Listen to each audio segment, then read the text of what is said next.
Hello, love and greetings to you. And if you are new to this channel and you're here for the first time, then a special welcome to you.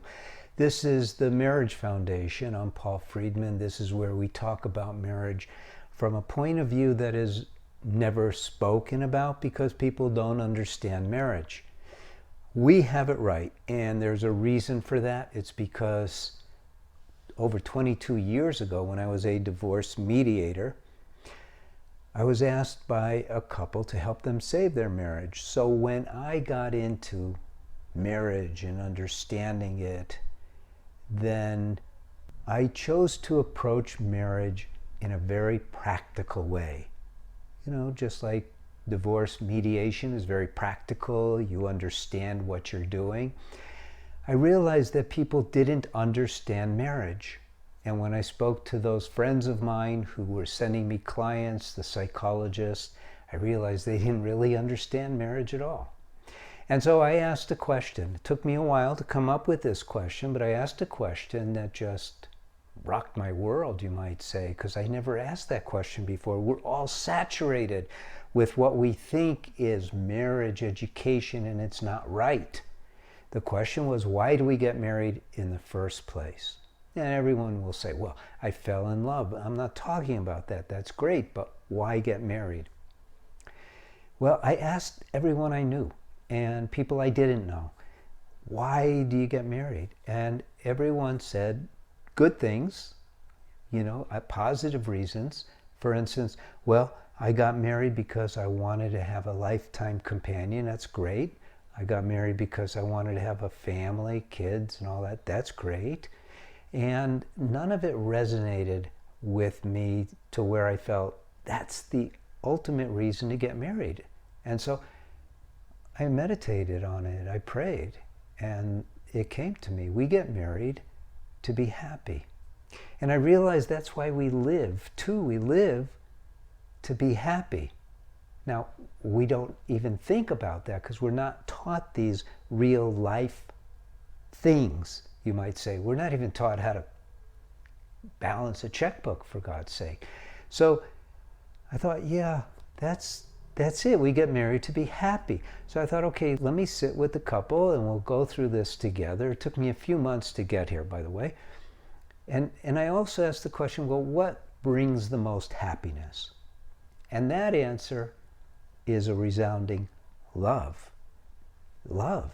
Not the emotional kind of love, not the fleeting kind of love, like, oh, I love my car, I love my house, I love my dog, although dog is pretty deep love.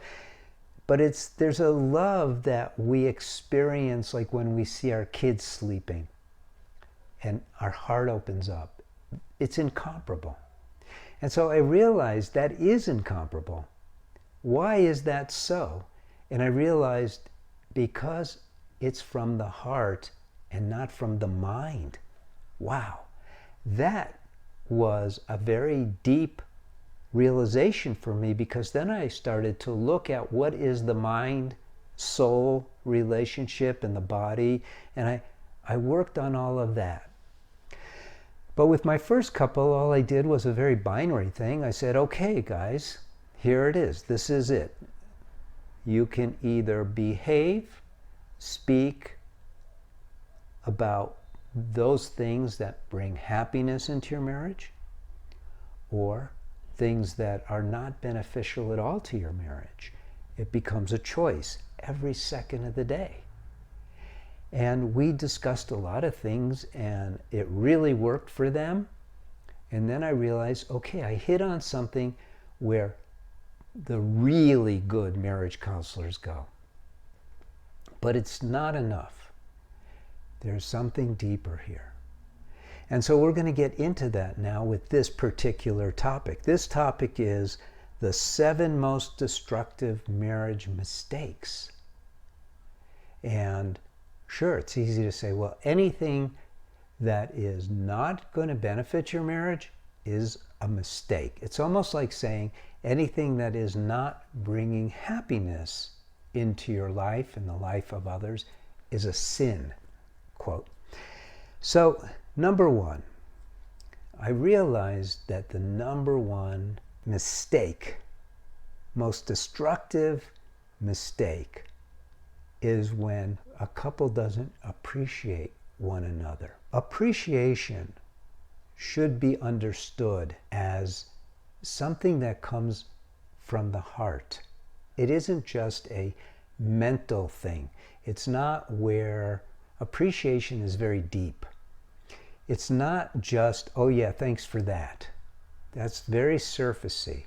But appreciation is a very deep expression of love. And why is it such a big mistake and why is it so destructive is because when we don't live our lives according to why we got married in the first place, which is for love and happiness, then we're missing the point of our marriage. It cannot go any way but sideways and down. And we don't want our marriage to go on its own and just fix things. This is what most people who are marriage help professionals think you need to do, is just fix things. But that isn't true. You need to be building your marriage on a constant basis. You need to be enhancing things. You need to cultivate your love, etc. So not appreciating one another is a huge destructive mistake. And it's a constant. We have to appreciate each other constantly. So that's number one. Number two, and this is so easy to fall into this trap, it's blaming the other for something that happened, especially in the marriage. And why is it so destructive is because blaming somebody is a form of an attack, isn't it? And what we want to do is always cultivate the deep harmony and friendship that exists between ourselves as soulmates. So blame is going in the other direction. A compliment is in the right direction, blame is in the opposite direction. And people say, well, sometimes you just have to. And I say, no, you don't. You don't. It doesn't accomplish anything when you do. Isn't that amazing? It's so basic. We're so used to blaming, and it doesn't have to be outwardly. It doesn't mean that if you just blame them and say, hey, why did you do this? Yeah, that's blaming. But even in your mind, hey, why did they do that? Because what it does is it paints over the love that you have for them with a screen of negativity. Last thing you want. Because we learn to love unconditionally in our marriage. And to do that means to not bring in negativity into that. So that is number two. Number three, oh, by the way, I hope you're already a subscriber. If not, now is a good time. Just hit the subscribe button. It's very easy. And also I want to suggest, if you're a therapist, you could tell I love therapists because of what therapists are doing. They only want to serve and help others. So if you're a therapist and you want to become a TMF marriage counselor, then by all means look into what we have to offer, because we have a wonderful course online that will help you become that. We also have courses for men and women who are having very difficult marriages. They're affordable. Also have books. Also have a lot of free stuff like these videos, articles. And we have a Ask a Counselor. If you have a problem, it's a free service. You could go ask a counselor. We're a nonprofit foundation. These are volunteers, but they're highly trained, which is what I wouldn't mind you being too, for your own marriage, in fact. So, number three is expecting of the other, but not of yourself.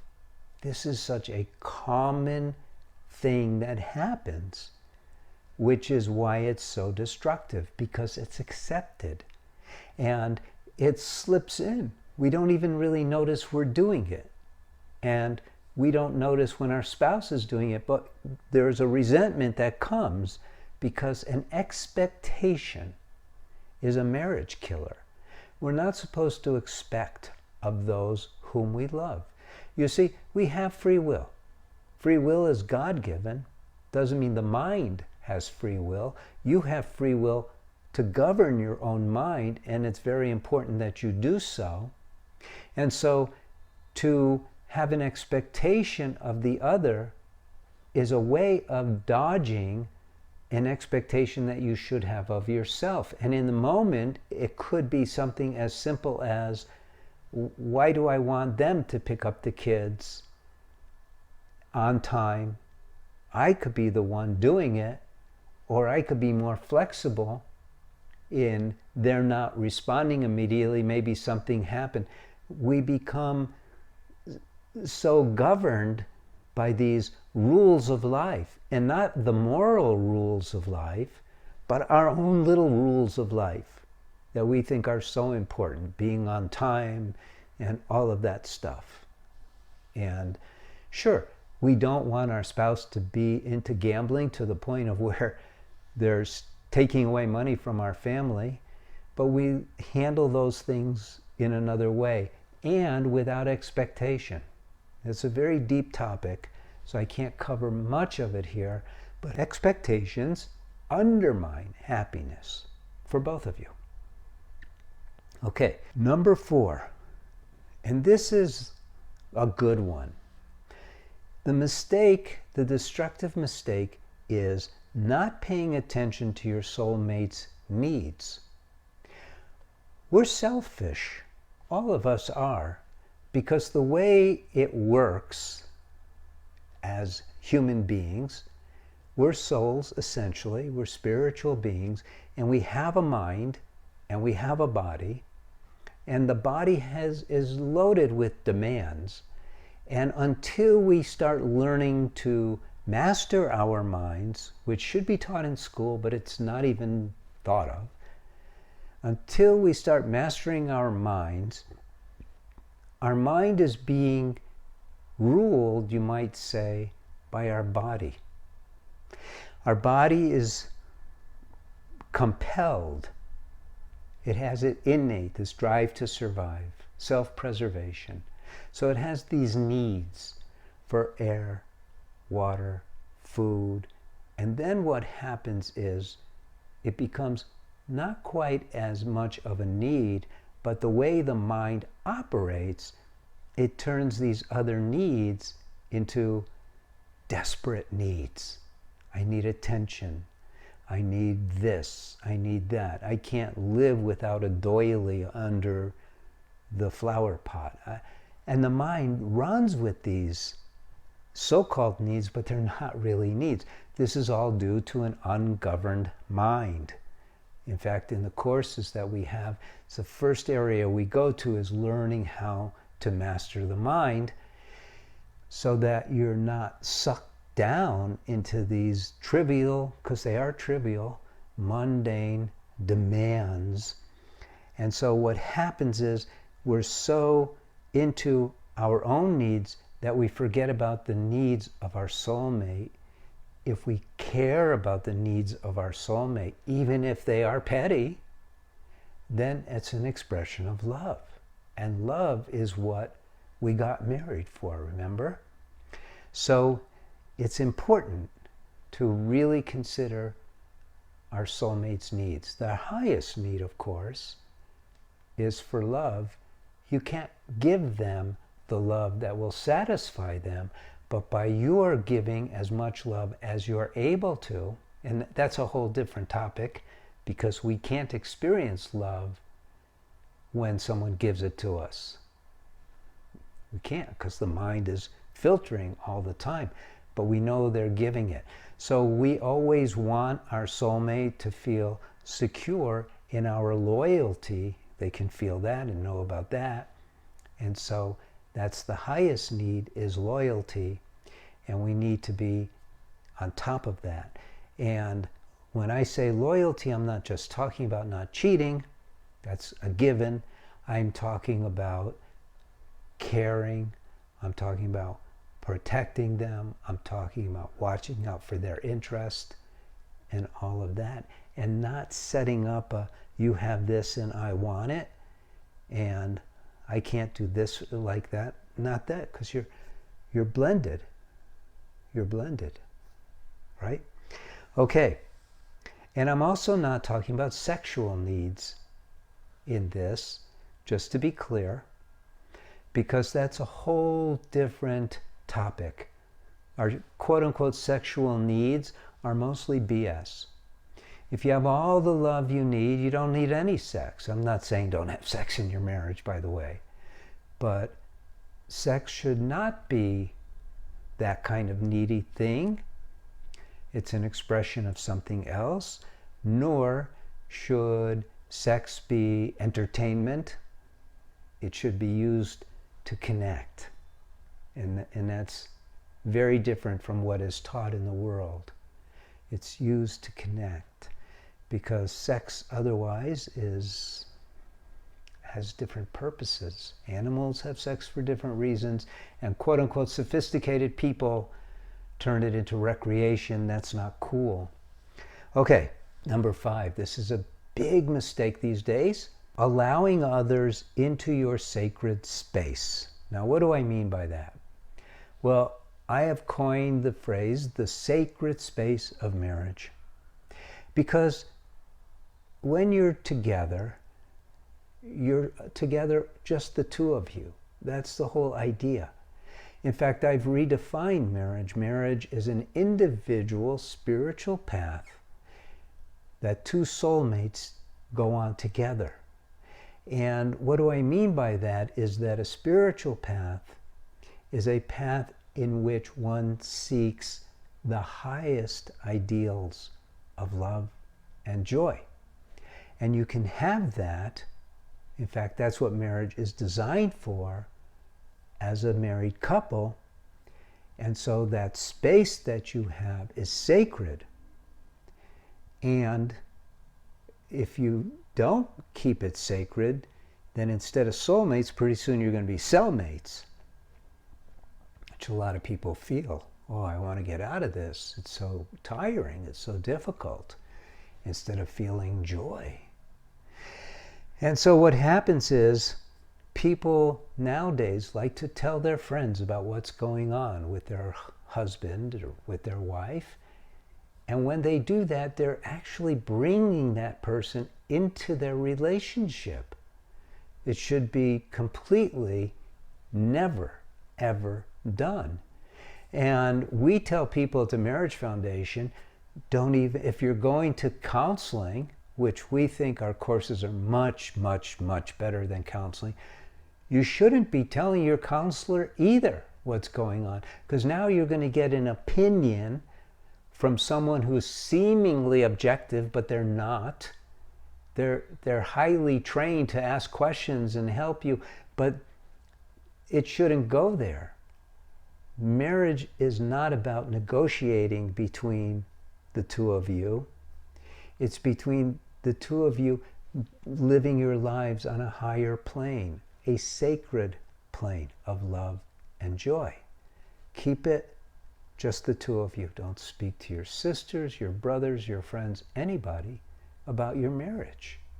Now, if you write into one of our counselors, they're not going to ask you questions about their past and your past and all that. We don't do it that way. We heal marriages from now, moving you on to the right path. We don't care about the past. We're going to make the future what it's supposed to be. That's what it's all about. So don't bring other people into your sacred space of marriage. Just don't do it. Okay, number 6. Big mistake, and it's very destructive, and it's very understandable, is not opening up your heart completely. And there's a really good reason why people don't. Number 1, they have no idea what that means. And yet, people say, oh, I'm all in. I totally love her. I totally love him. But we are so conditioned by our environment, and we don't offset that conditioning with mastery over our own mind. And we don't even recognize, maybe now you're thinking about it, that I'm a soul and I have a mind and I have a body, and I need to not listen to my mind all the time. This may sound very bizarre to you. What does he mean, listen to my mind?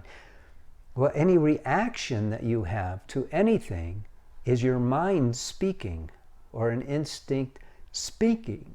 And you should be monitoring that and determining whether that's to your benefit or not. But we don't do that. And when we have learned to clean our minds of all these extra habits that we have that are usually not even aligned with your own philosophies, then you could start cultivating love, opening your heart, becoming more devotional towards your spouse, and creating that bridge and creating that connection. And we're not taught that. It's no one's fault. It's no one's fault. I don't blame anybody. The Marriage Foundation is cutting edge. What I learned, what I discovered, is not out in the world now.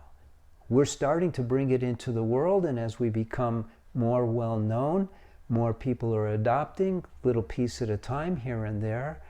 And this is one of the reasons why we are now recruiting for marriage counselors, so we can become as a group and get these teachings, because marriage is supposed to be lived in joy, constant joy.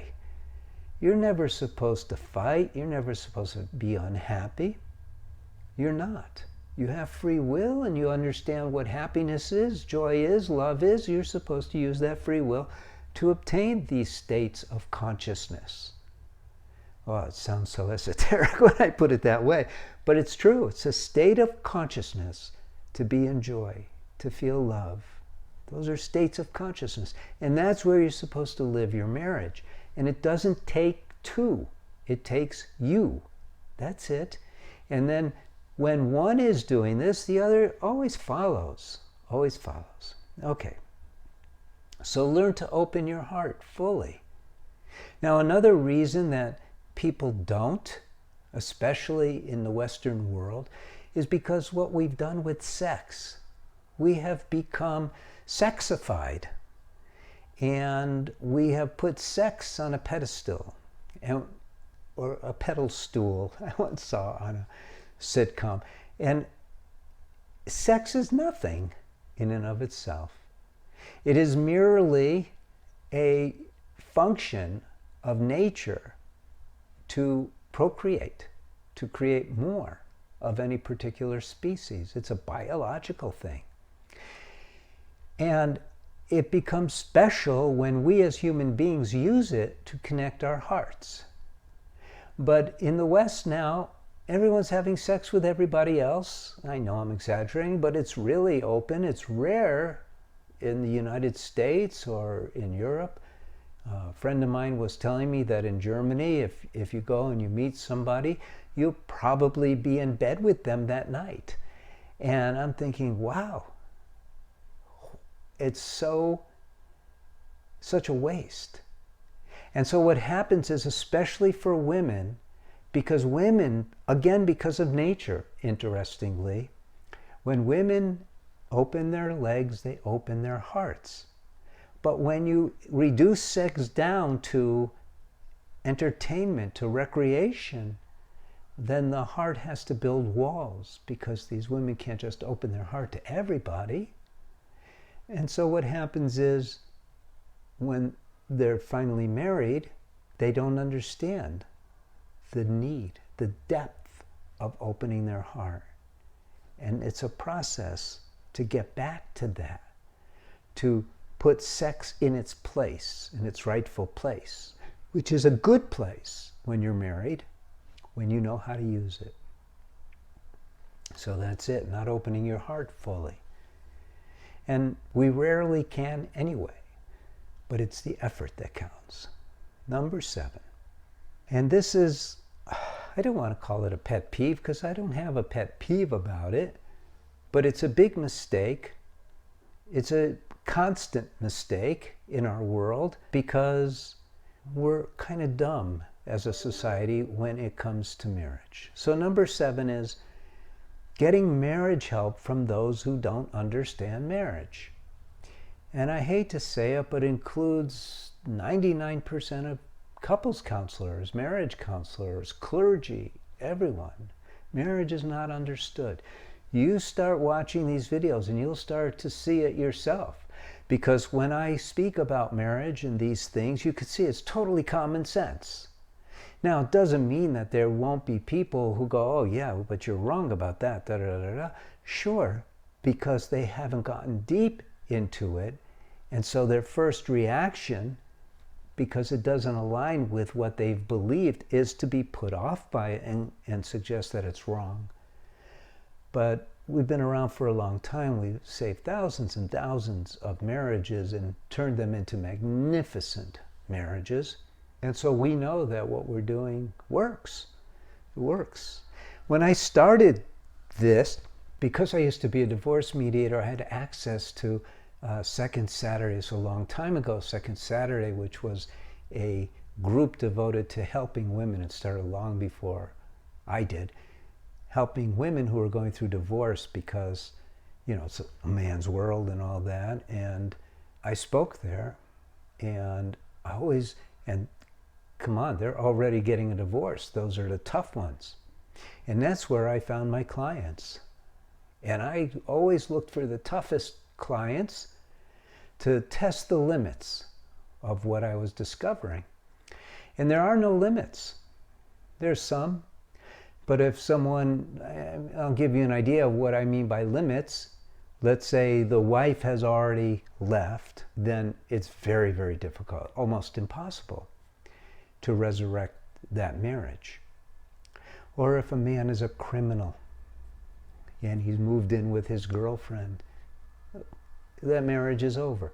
But other than that, almost any marriage will be saved when just one of the couple does their best to learn and apply what we have. It's true. And so when you go to these other people, you know, when I talk to my friends who were therapists, and I said, well, how should I work with this couple who asked me to help them save their marriage? They weren't upset. I mean, I'm a communications expert, so they felt, you know, that'll help. They said, well, listen to what they have to say and help them work around their problems. And I thought, it's not enough. We should be married in joy and feel that.